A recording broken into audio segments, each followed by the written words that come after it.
Hello, friends and lovers. It is me. Welcome back to my channel. Sorry, I'm making a lot of noise. Okay, I'm gonna stop making so much noise. Today I thought that it would be fun to just ramble a little bit about a lot of the live music I've seen over the years, because I have seen a lot. And then I thought that just for overall sensory enjoyment, I thought I could maybe tap on my vitamins. So I got my stack right here. My stack. Thumbnail. Okay. So first we're gonna start with my my Ollie. Part of the reason I'm wanting to tap on my vitamins is because I keep forgetting to take them lately, and that means I'm backsliding in my life. So I want to make sure I'm taking my OLLY Ollie Woman's LTI multivitamins.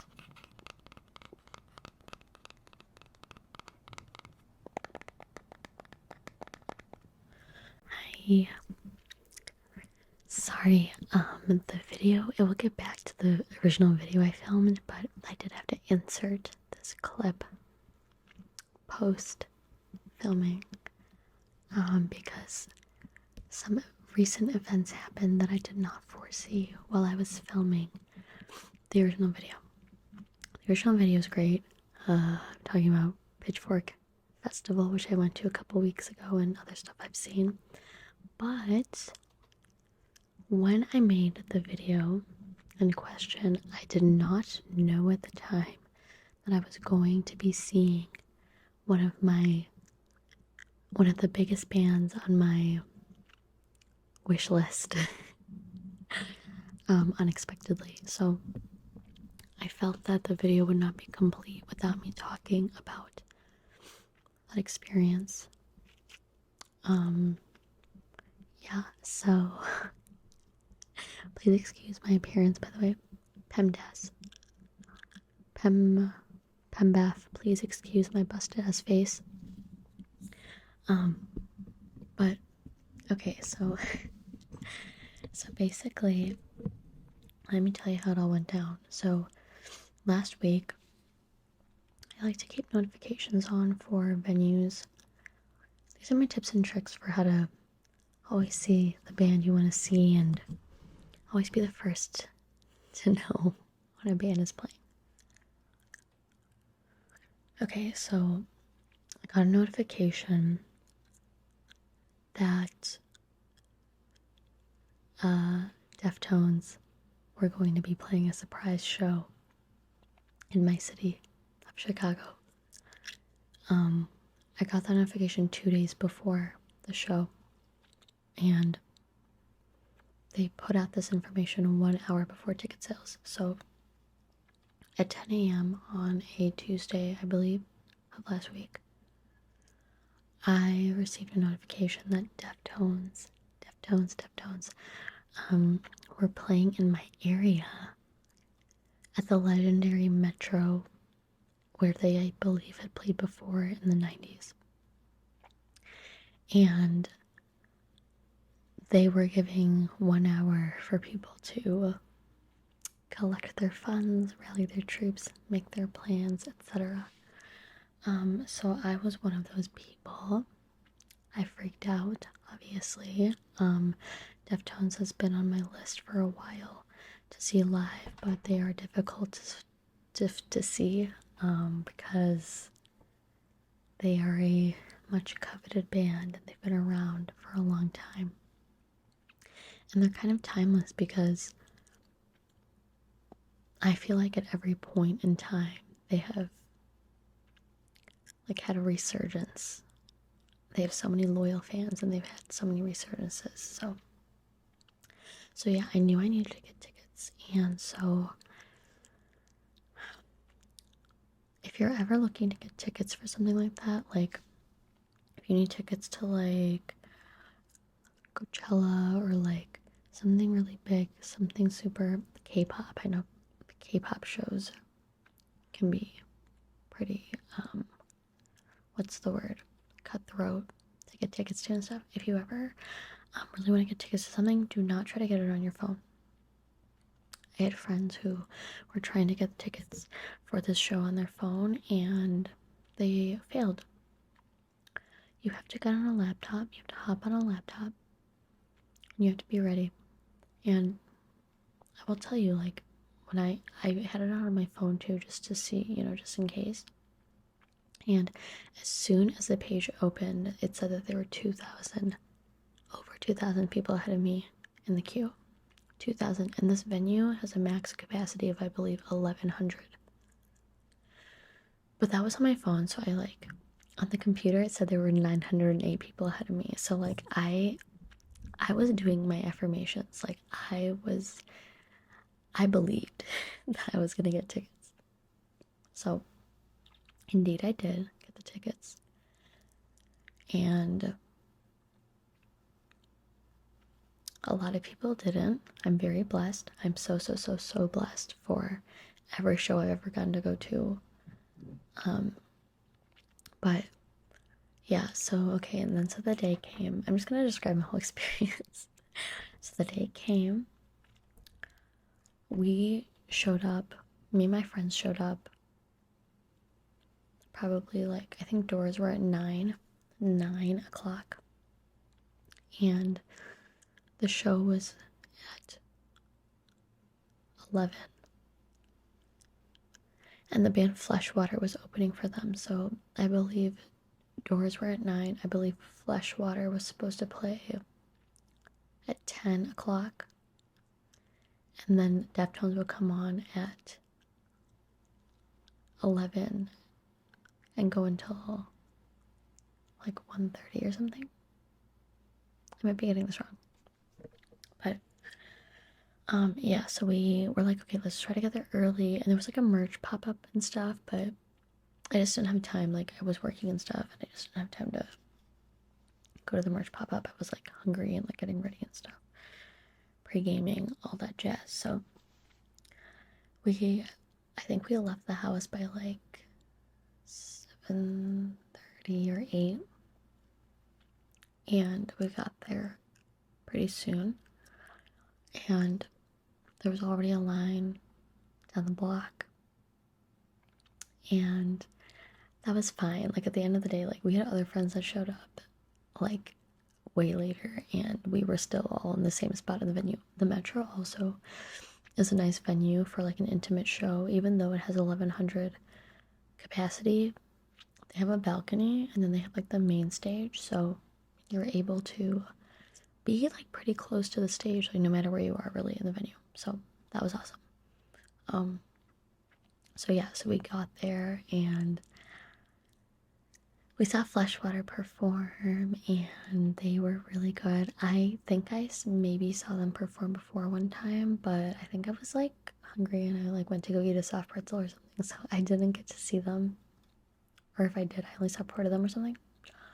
But I have a lot of friends that like them, so they were really good. They're kind of like Paramore-esque, and maybe that's like a little bit derivative to say because they have a female singer and like an all-male band, but I was getting Paramore vibes, so I'm gonna call it as I sees it. They were really good. The crowd wasn't like giving them enough love as they should have. I feel like, for a show like this that is so like rare and like so many people were like so mad that they didn't get tickets and stuff, I feel like it's just like everyone's like kind of like there for one thing, which is to see Deftones. But Fleshwater deserved moshing and stuff, and I don't think anybody was really doing that. And then Deftones came on, and I saw Chino in the flesh, and all the rest of them. One of them was not there. I want to say the drummer was sick. think it was a drummer. But that's okay, you know, the show must go on. And they did pretty much like every song. Well, okay, they didn't play. Okay, so there was my favorite song by them is Beauty School, which is off the album Diamond Eyes. And that would be like if I was gonna get to see any song by them, it would be Beauty School. And I even tried to do a prayer circle with my friends, trying to manifest that they would do Beauty School, but I could just feel it in my bones they weren't gonna do it. The same way that I felt in my bones that I was going to get tickets, I knew that my luck wasn't gonna stretch that far, and they were not gonna play my favorite song. But if you haven't heard the song Beauty School, or if you've never listened to Deftones, you should definitely check that song out. Since I knew they weren't gonna play that song, the next best thing for me was seeing obviously Change in the House of Flies. They did do that song. They basically did that. They did that as the last song, I think, or maybe the last song before that encore. Yeah, I wish I'm using my phone as a flashlight right now, so I can't like pull up the set list, but I remember they did like Tempest and like that one song that's like kind of hard to say. It's like starts with an F, I think. Like Few or something. Yeah.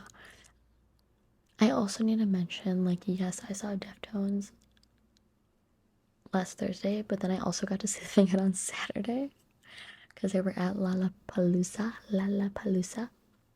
I had already been planning to see them at Lollapalooza. It was just the freaking cherry on the cake that I got to see them in such an intimate venue at the Metro. So yes, I did get to see them again at a festival. That was also super, super fun. Again, they were just playing all the hits. Passenger.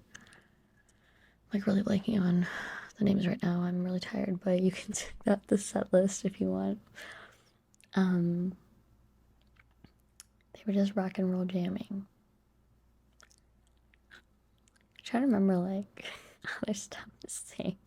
They were really excited. It seemed like they were really excited to be there. I feel like, I mean, they mostly play like stadium shows and stuff, I think. So like it was just really cool, I think, for them and for us as the audience to get to like see them in a smaller venue. And then I also saw Skrillex on Saturday. I'm kind of segueing into something else now, but Skrillex was at Lollapalooza. There's a stage at Lollapalooza called Perry's. Perry is one of the founders of Lollapalooza, the festival, and he also is the frontman of the band Jane's Addiction. I also have seen Jane's Addiction at Lollapalooza. That was wild. I don't like super listen to their music or anything, but it was very graphic stuff going on that stage. Like there were like models hanging from hooks. Like they were hooking. I'm sure I don't really know how it works. I don't know if it's like real, like what goes on when they appear to be attaching hooks into the skin of these models' backs. Sorry, this is like graphic, but they were hooking hooks into the backs of these models and then lifting them into the air, and they were like hanging like rag dolls, like being swung around on the stage with hooks in their backs. I don't know if I ever bothered to Google if that was like real or not, but I was like pretty like tweaked out watching that. But anyway, so there's a stage at Lollapalooza named after the founder, Perry, and the stage is called Perry's. And I'm sorry, my stomach is rumbling. And it's like the EDM stage. And it's funny because like when I was a child, I was like EDM is lame, but I am definitely a raver at times now. I feel like in the rest of this video I talked mostly about like rock and like pop or something. I honestly don't remember what I talk about, but I don't think I really talk about like raving or like seeing electronic acts or anything. I have seen quite a few electronic acts, and the most recent of those with Skrillex, which was also really cool. I had never seen Skrillex live, and I have been listening to Skrillex since I was probably 13 years old. So, back in the days of being on like newgrounds.com and like being seen, I did used to have side bangs, okay? I was raw XDing all over the place, okay? Raw means I love you and dinosaur. Like, we were saying stuff like that back in the day. But yeah, I got to see him. It was a really fun set. He was playing, there were, the headliners that night were The Killers, Future and Metroboomin, Skrillex, and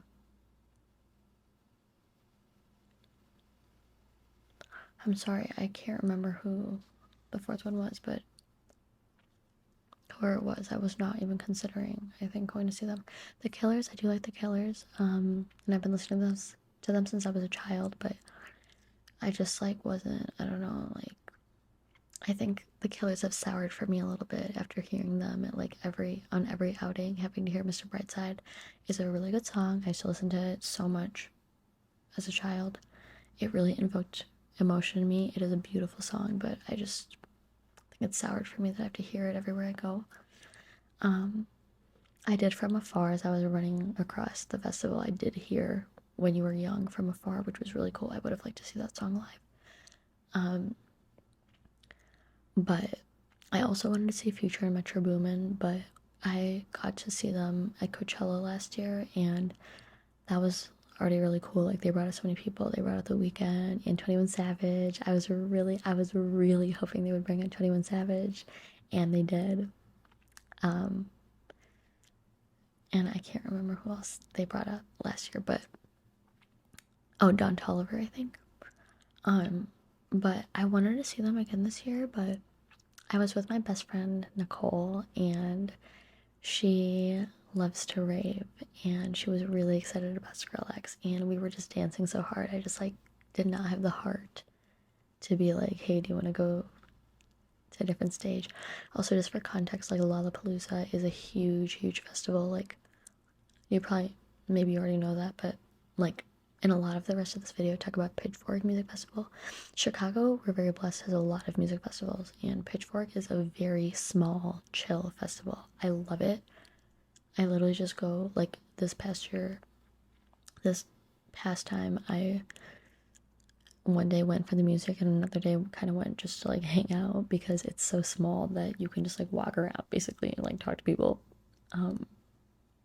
But Lollapalooza is much bigger. It takes over, like, I don't know, like, miles, I guess, of land. It's in Grant Park in Chicago, downtown Chicago, and it stretches from Grant Park around where the Art Institute is all the way over to, like, almost close to Chinatown. So that is, like, a pretty big stretch of land.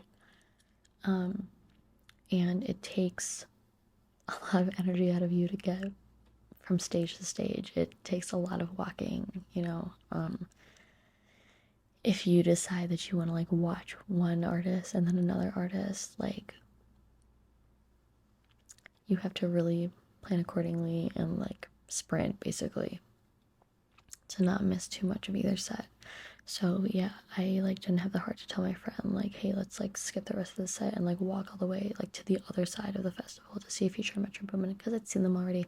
And she had never listened to Deftones before, and I took her to see Deftones with me that day. She loved them, obviously, but I just felt bad, like, monopolizing the whole day, making her go where I wanted to go. And I'm glad I stayed with Skrillex, because I heard the Future and Metroboomin set was not that great. I heard that they showed up late. I heard that they left early. And I heard, like, the crowd was, like, not violent, but, like, aggro and, like, too crowded and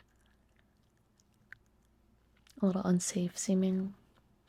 That's, like, so many shows and festivals now, though. And apparently, according to astrology, now that we've entered the age of Aquarius, we are going to see more of those, like, crowd crushes and stuff. So if you're like me and you go to a lot of shows, be very careful. And if you feel uncomfortable, it's not worth it to well, sometimes it is worth it, but if you feel uncomfortable and you feel like you're unsafe, you should definitely like maybe go towards the back. Like I also am just like when I was younger, I always needed to be at the front, and I don't need that anymore. I don't need to be directly in front of.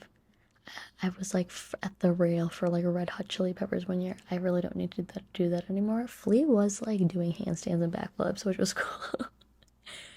um, I was like playing like a guitar. Was playing a piano with the end of the guitar, like on the fret side of the guitar.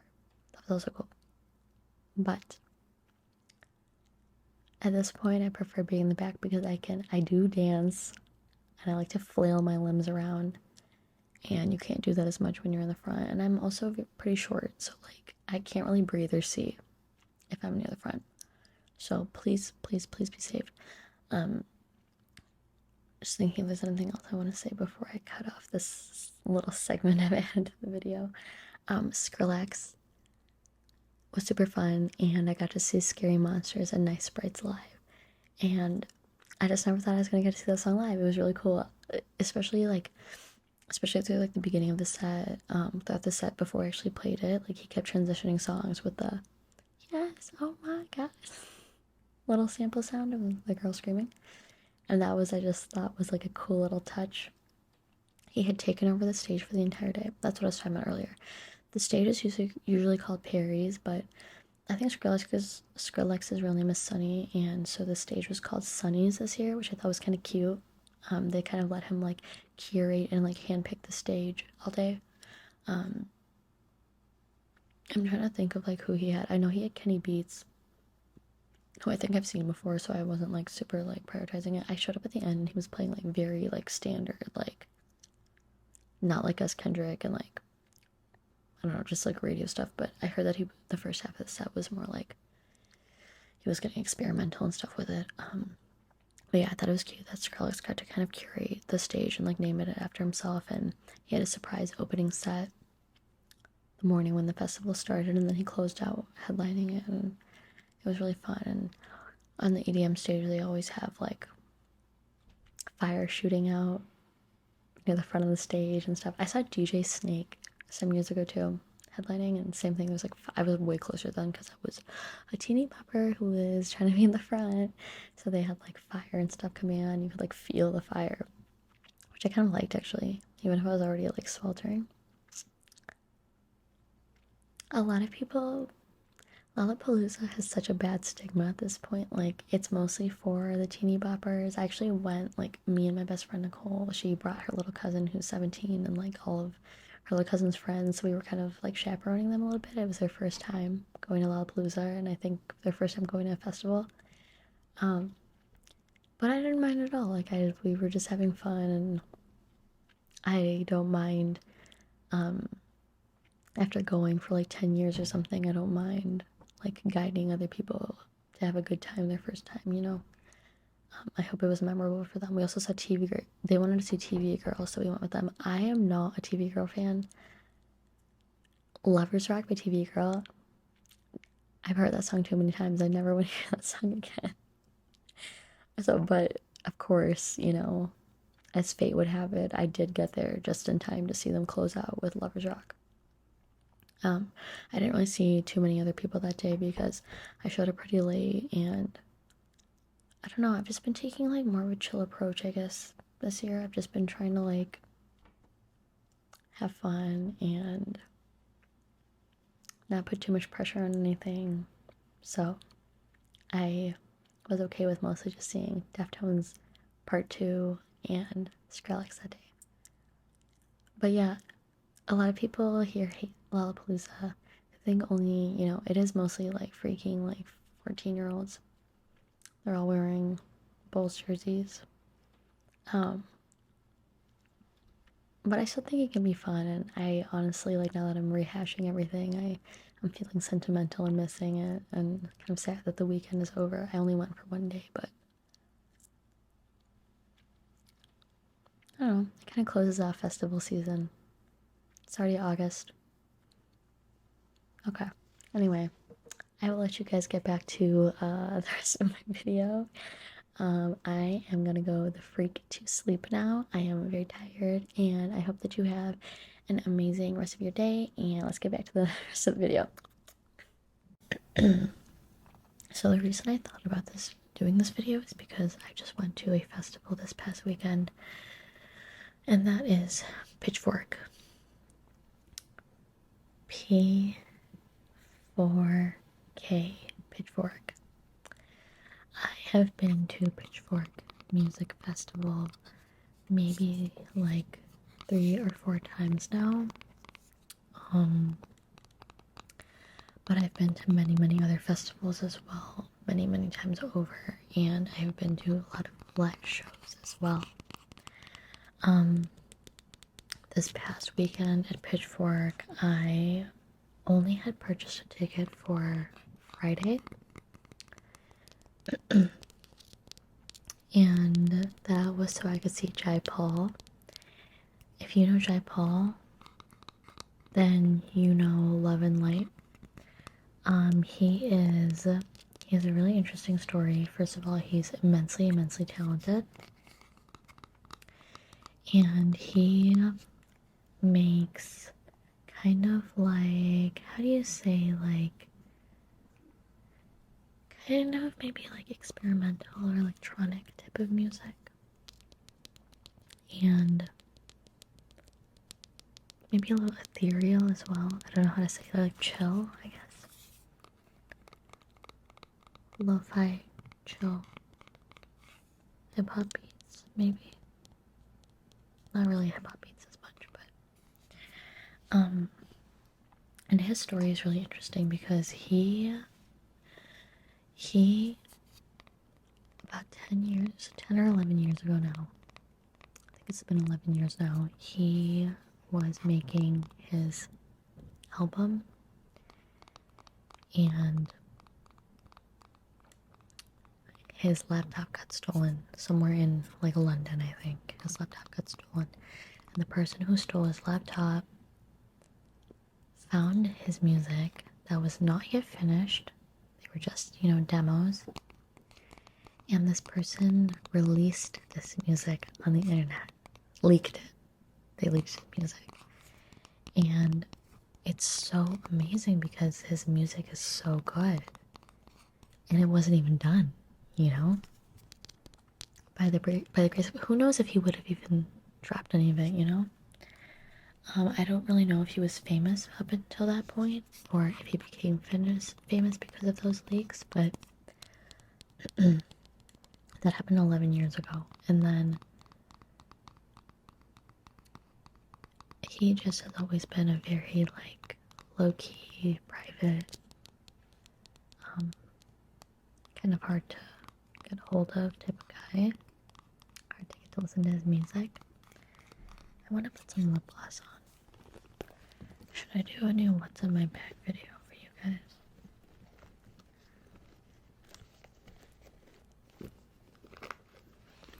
I know people really liked the last one. This may be actually my most popular video.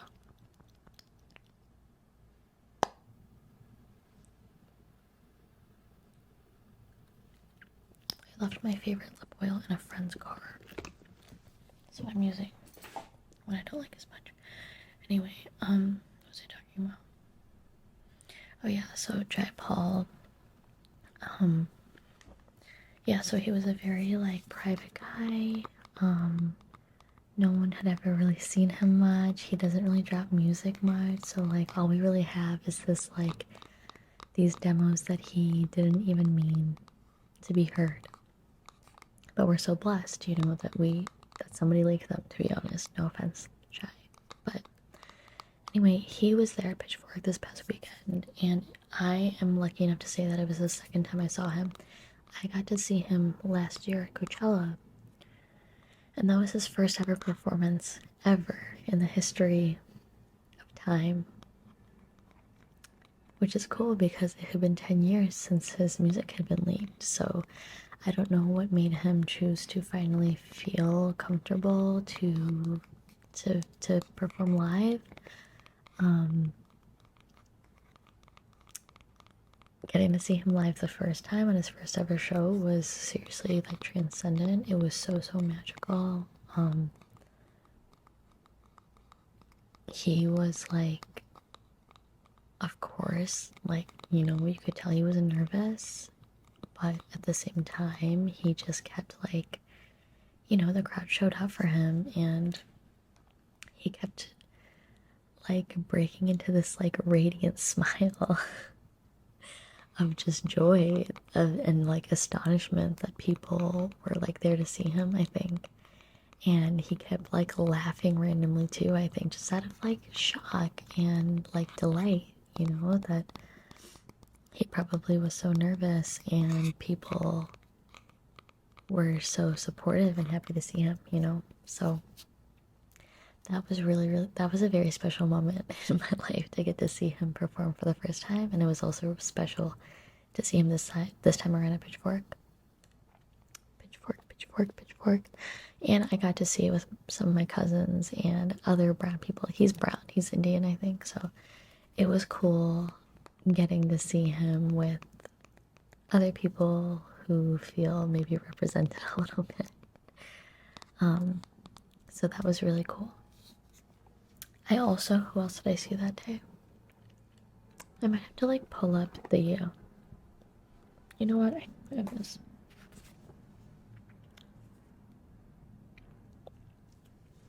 Pitchfork Music Festival, Chicago, July 19th to 21st, 2024 at Union Park.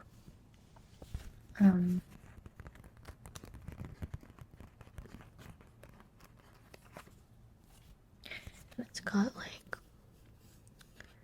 kind of looks like more mushrooms with like a mountain.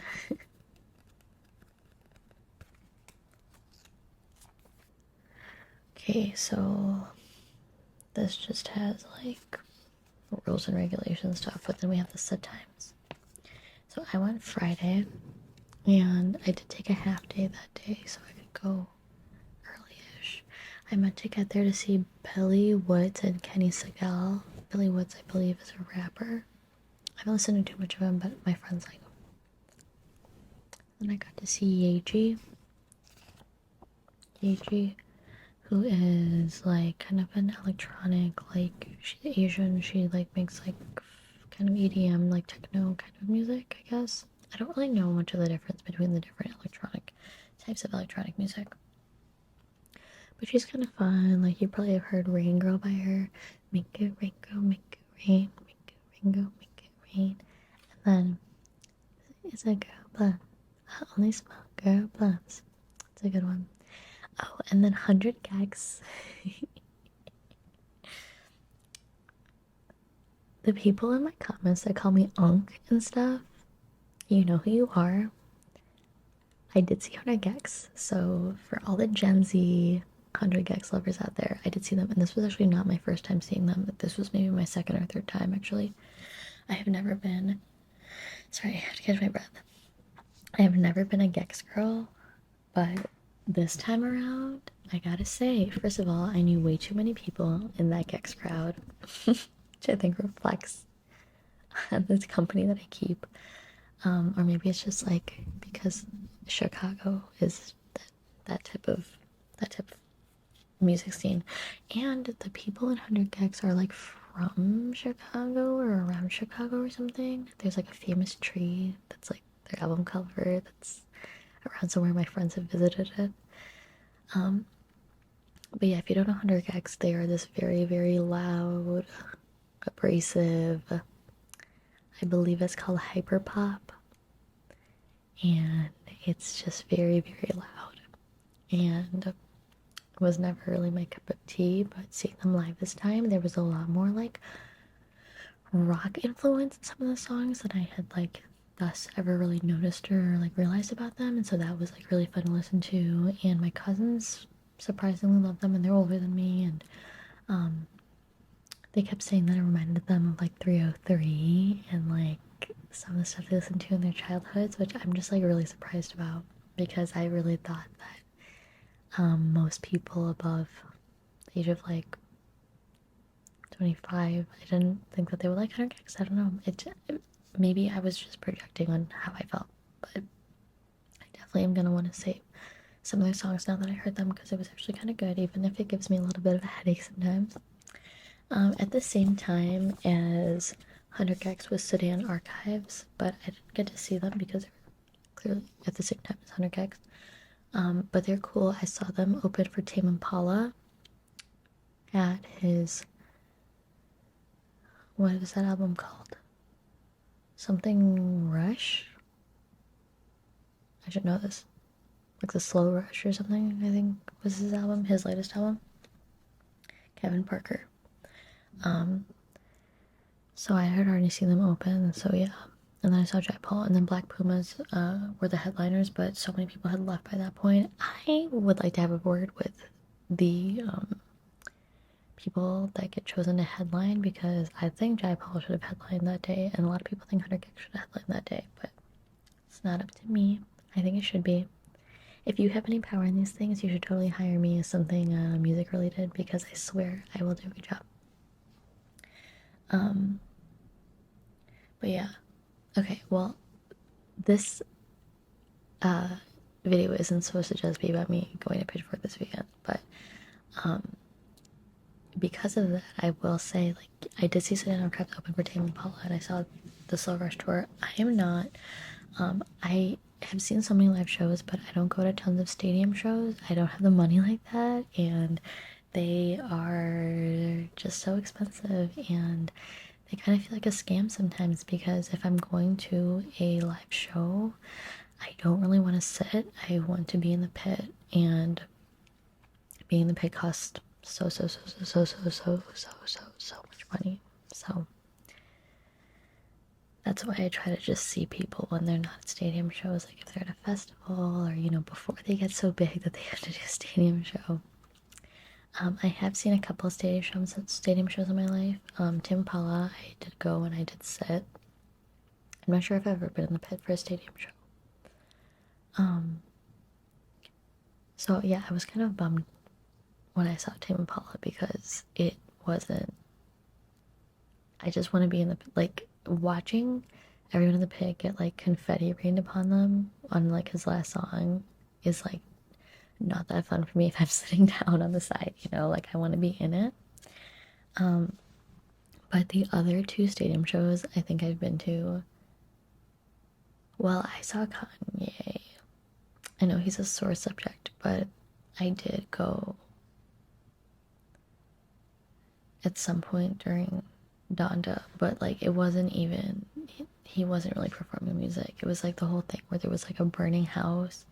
He like sets a house on fire, and then like Kim Kardashian walked out in a wedding dress. Okay, for the whole time I thought I saw Kim Kardashian walk out in a wedding dress, and I was like, wow, I never thought I'd see Kim K in person. And then I found out recently that it apparently wasn't her, but apparently she was there at that show. But yeah, anyway, the other two times I've seen stadium shows are because somebody gave me a free ticket and was like, do you want to come tonight? So I saw Katy Perry when I was in college, and it was actually kind of fun. She like had like kind of a space vibe going on, and she had like giant planets coming down. Sorry, I forgot that I'm supposed to be tapping on stuff.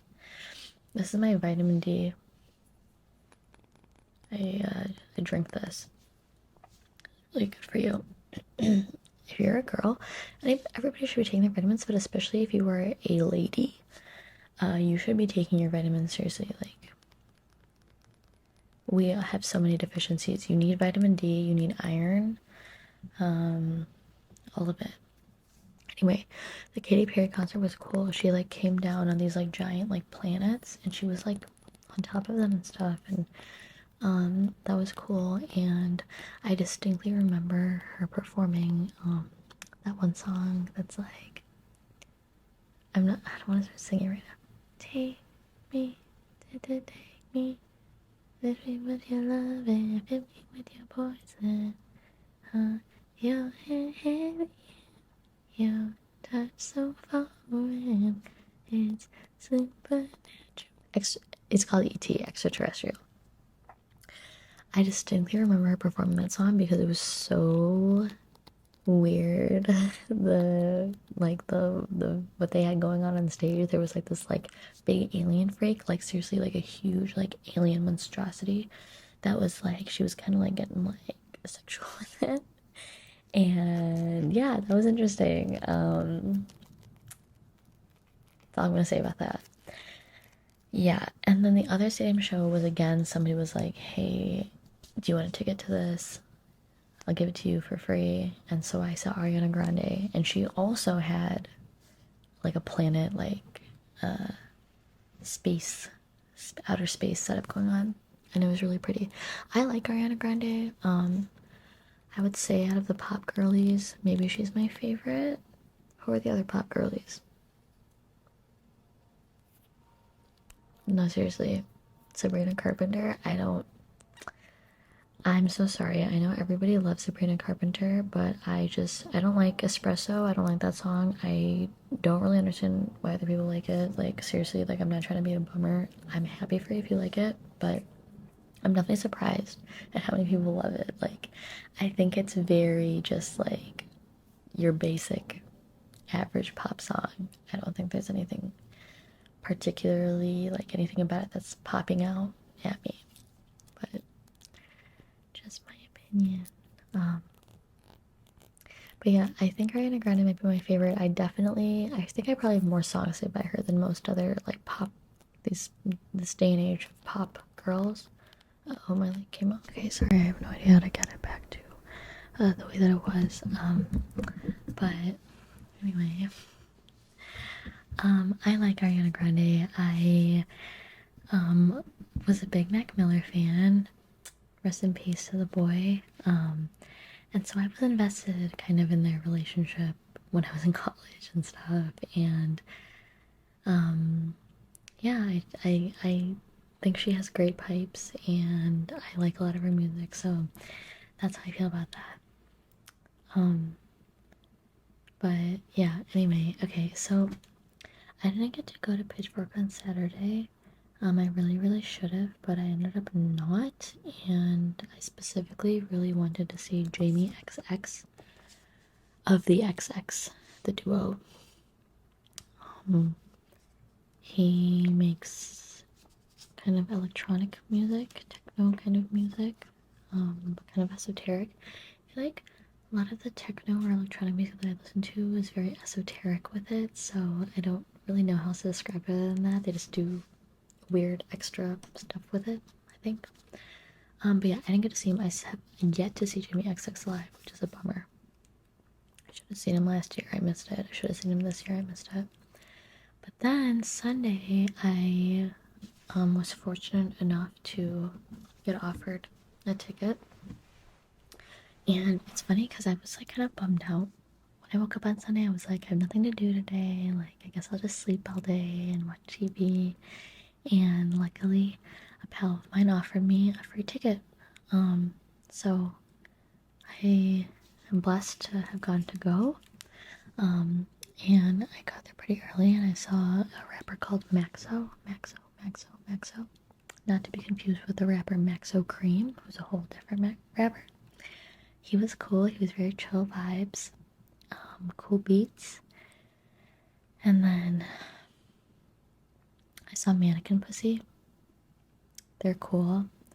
I honestly like was treating Sunday as like a very like casual social day for me because I wasn't super attached to any of the artists that were there that day.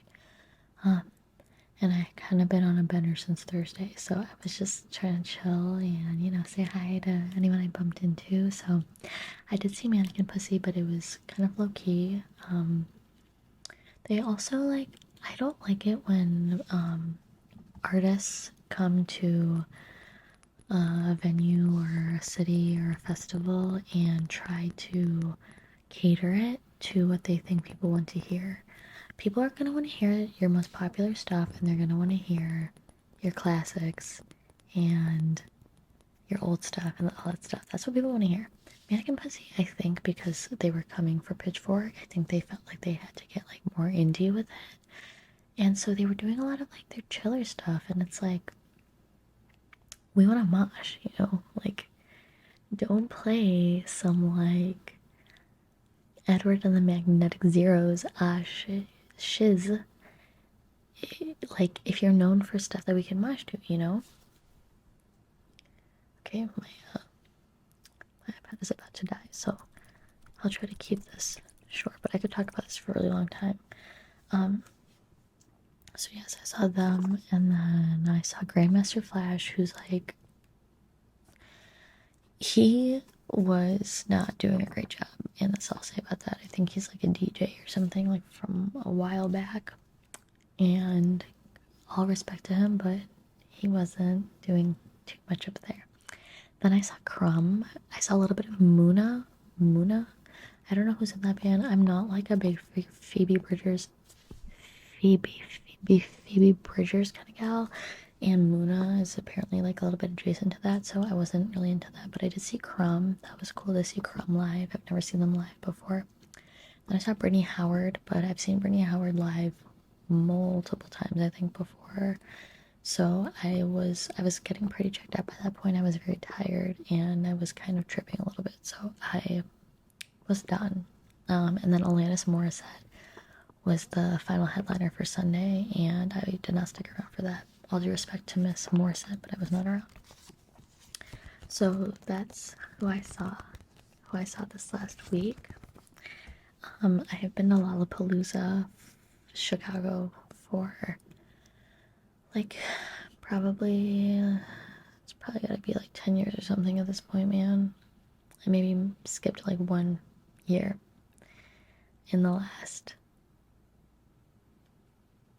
12 years or something like that. Trying to think of like who I've seen.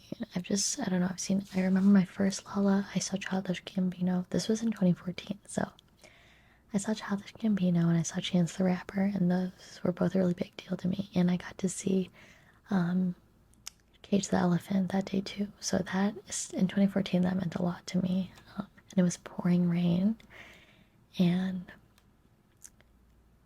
you know, Cigarette Daydreams will always have a special place in my heart. And I was a big Chance the Rapper stan as well, and Childish Gambino, you know, as much as he's a little bit of a cornball these days, he was a big deal in 2014, so that was cool. It was very, very muddy that day because of the rain, and that's just part of it. If you've never been to a music festival and you plan to go anytime soon, I highly recommend treating it like you are going to take a very physically taxing hike. Hydrate, and wear closed-toed shoes that you're okay with getting dirty and muddy, and, you know, have a buddy system, and don't lose sight of your friends. Yeah. I do want to go to Lollapalooza this year. I swear it gets more and more expensive every year. This year, I would really like to see Deftones is my big thing I want to see this year. I have been to enough festivals and things at this point that I don't need to see every single artist anymore. I've seen a lot of them, but Deftones, I have never gotten to see, and I think they maybe like, I want to say that they maybe went on tour last year or something, or maybe they're on tour this year. But yeah, I've never gotten to see them, and that would be really, really, really special. So I'm hoping to see them this year. I also am hoping to see Anderson paak this year. He's going on tour to do his Malibu album all the way through. I'm really excited. I have been blessed enough to see Anderson paak live before. For the record, that is my favorite YouTube video ever, and my favorite NPR Tiny Desk ever is Anderson paak's. He is a freaking dynamo. He is so incredibly talented in so many different ways. I just love him. Everybody knows I love him. And then I love that video. Like I was saying a little bit earlier, like I feel like sometimes artists want to cater too much, and I think that happens a lot during NPR Tiny Desks. I know this isn't me talking about live music, but I think it's relevant. Especially with rappers, I think they get really nervous during that I think they get nervous, and this is my multivitamin. Oh.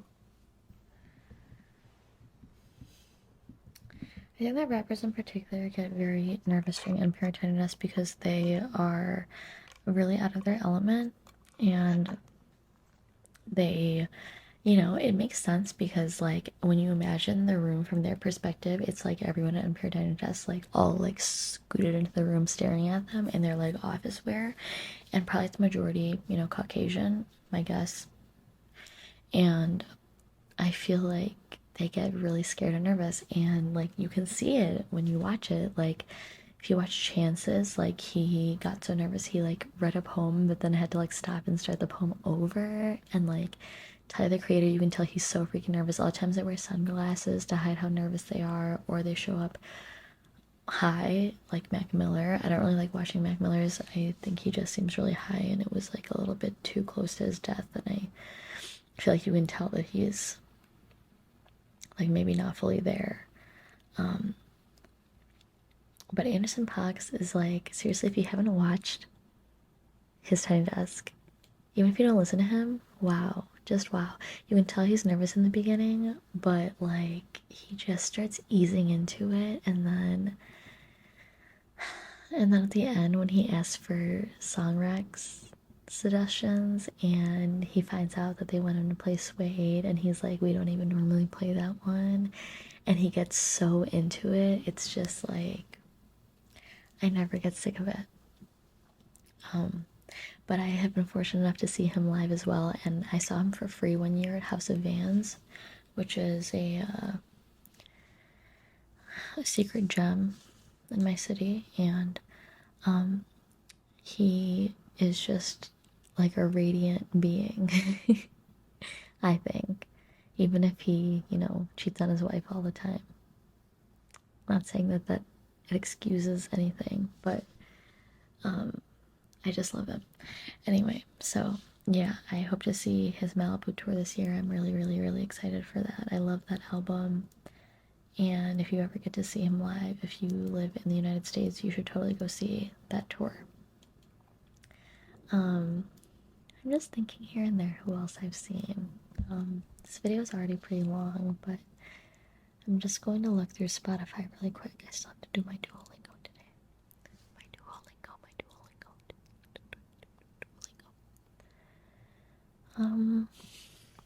I've seen like, since I've been in many, like I've been, okay, so we have a Ride Fest every year, and I've been there for probably the last 7 years or something like that. And so because of that, like for example, I have a title fight song. Somebody commented on my video once and asked if I like title fight. Of course I do. I love emo music, and I have seen title fight. I recently saw a band called Bay Faction. Bay Faction, let me put you guys on. Bay Faction is a very small band. They were together for some years while I was in college, and they broke up / went on hiatus for a few years, and they just got back together, and they're having the reunion tour right now. And I just got to see them, and that was really, really cool the other day. I got to see Skepta at Boiler Room this year. He was only DJing though. I think he's a better rapper than he is a DJ, but it was still really cool to see him. Because I am a Skepta lover. He's obviously like the British rapper, or maybe some people say Central C is the British rapper. I've never seen Justin Timberlake. I'm looking at my Spotify. I've never seen Justin Timberlake. I would like to. I know he's like canceled, kind of, but I did listen to him a lot when I was a child, a very small little girl, and I used to listen to NSYNC all the time, so I've always loved him. I would love to see Coldplay live. I know that some people like, maybe Coldplay is like a little too basic. By the way, like you people that comment on my record collection videos and you're like, this is basic, like you don't even have, and then like insert like a band like nobody cares about. I see what you're trying to do, and I think that rather than like commenting on girls' videos about music, you should maybe just like talk to girls in real life or something. Just just a suggestion. But I would like to see Coldplay. I don't know if they're, I feel like I didn't really know how crazy their concerts were until like last year when I happened to see a video. I didn't know that they were like that. And I know that some people think it's like kind of like sheeple vibes to go to a Coldplay concert. I don't care. It looks so fun to me. And I love Coldplay. You don't have to listen to like the stuff that they like have been like churning out recently, like on the radio. Like them and Maroon 5 both like have churned out like not the best stuff in the last like 10-ish years. Coldplay, you know, Payphone is a good song. Misery is a good song. But wait, sorry, that's wait, I'm starting to get confused. Misery is Maroon 5. Payphone and Misery Maroon 5. Coldplay, I don't know what they've dropped in the last 10 years. I don't know if it's been the best stuff, but they do have like some gorgeous, gorgeous, gorgeous like acoustic songs. Like Sparks is one of the most beautiful songs ever made. I'm probably gonna play that at my wedding. I just thought of that right now. I'm totally gonna have Sparks playing at my wedding. Green Eyes, Trouble, Panic, I think is another one. You should totally listen to all those Coldplay songs if you haven't listened to their like gorgeous, soft acoustic stuff.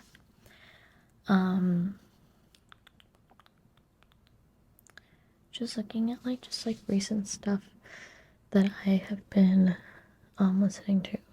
Charli XCX, I haven't seen. Oh, I actually have seen her live. I didn't see the Brat tour. I have so much I could say about the Brat album and her like how do you say it? Like her persona these days. Like that's not the word I was looking for. Just the image she's putting out and like this album rollout she's been doing, I think is like really commendable. Like the album itself, I think is like fine. Like there's like one song I really really like, but I just think like the vibe that she's been bringing forth is really fun. Tori Ma, one of my favorite artists ever. I've been so lucky to get to see him live. I've seen him DJ and I've seen him perform, and that was really freaking crazy awesome good. I am so lucky to say that I've gone to see Radiohead perform live as well years ago. That was also a free ticket. Guys, I'm really blessed, mashallah, alhamdulillah, in this life to be given free tickets. That one, okay, I'm gonna close out with this because my iPad's about to die, but the reason I got to see Radiohead is because when I was in high school,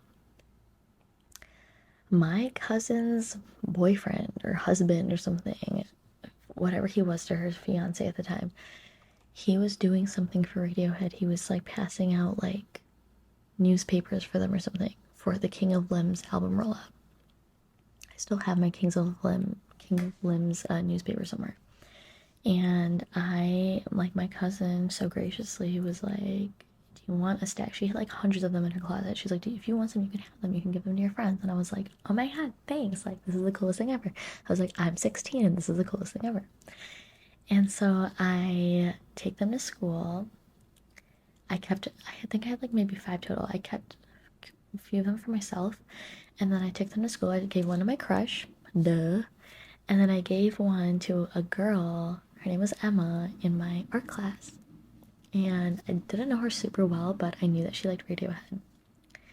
And okay, so I gave it to her. It was just a nice thing to do. It was just out of the kindness of my heart. I gave it to her. I was like, I know you like Radiohead. Here's this cool King of Limbs newspaper with like paintings and like poems and stuff in it. She was like, oh, thanks, cool, okay.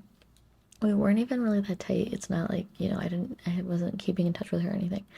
Okay, fast forward, I'm in college. It's years later. It's like at least 4, 5, 6 years later. And all of a sudden, I get a message from her out of nowhere. And she's like, hey, it's me, Emma. I am going to see Radiohead tonight, and my friend bailed. My friend got sick or something. I don't know what happened to her friend. She was like, I remember. She was like, because you gave me that newspaper in high school, do you want this other ticket? And God bless her freaking heart, dude. I got to see Radiohead that night. Like, it was so awesome. It was so gorgeous, beautiful. What What's funny is that they did perform at Lollapalooza one year, and the only reason I wasn't able to go is because that same cousin that gave me the newspaper was getting married that night. That's the only reason I didn't get to go. Some of my cousins did end up going though. They did skip my cousin's wedding to go. Okay, so that's all I have for you guys. I hope that this was entertaining in any way. I could probably make a part two. I have so much to say about all of this, and I feel like I have like stories about everything too. But yeah, love you. Have an amazing, amazing, amazing day, and I will catch you on the flip side in my next video. Bye.